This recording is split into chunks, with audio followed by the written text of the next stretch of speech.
obviously been through a lot of, you know, hard times, good times, but a lot of tough times.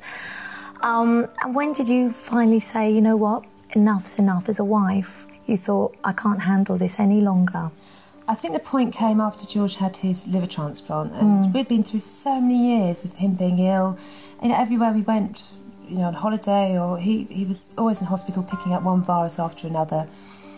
We waited for this transplant for a long, many months. It was on the NHS. There was no special treatment. I mean, there was a lot of controversy about it at the time, wasn't there? Because he'd obviously, you know, with his drinking, and everyone said, should he have the transplant or not? And yeah, I mean, it's kind of a thing. Do you help? I know. And I mean, he got the transplant, but he got through. He got the transplant, and it was on the NHS, and we had to wait as long as everybody else waited. You know, we waited for nearly a year.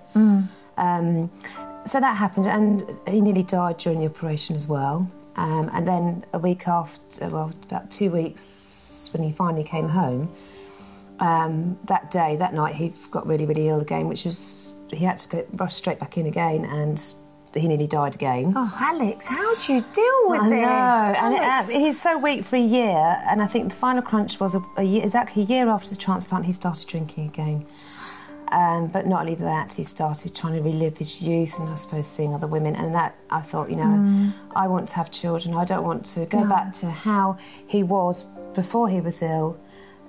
He'd been so good, and I'd seen him so well. We'd moved to Northern Ireland, we'd had a great life, great partnership, a proper marriage. And I just thought, I can't go back to how it used to be, and, you know, obviously he is going to, and I couldn't sit there and watch him kill himself again either and not be able to do anything about it. So I made the decision, very horrible, painful decision, that, you know, for once I had to try and put myself first, because I'd never done that. I mean, when I was, the first time I was single, I didn't even know what I liked to eat, because I was so busy catering, looking after him. George. And I know you've told me before many times George is the love of your life. Yes. So was that hard then to go dating and to meet other men? Yeah, it's a pain, because when you're with somebody for so long, you can't be bothered to do the makeup all the time. You know, you just like walking around in your pyjamas, not having to make the effort. Not have to worry. And not have to like explain yourself and what do you like. And, you know, I find that a total bore, to be honest. Yeah. But no, I mean, I'm very fortunate. I've met a very, very lovely man. But, you know, every person's different. You know, I'm not put off men because I had a bad experience before. You've got to treat everybody totally different, and Howard is a totally different person to George, so therefore we have a different relationship too.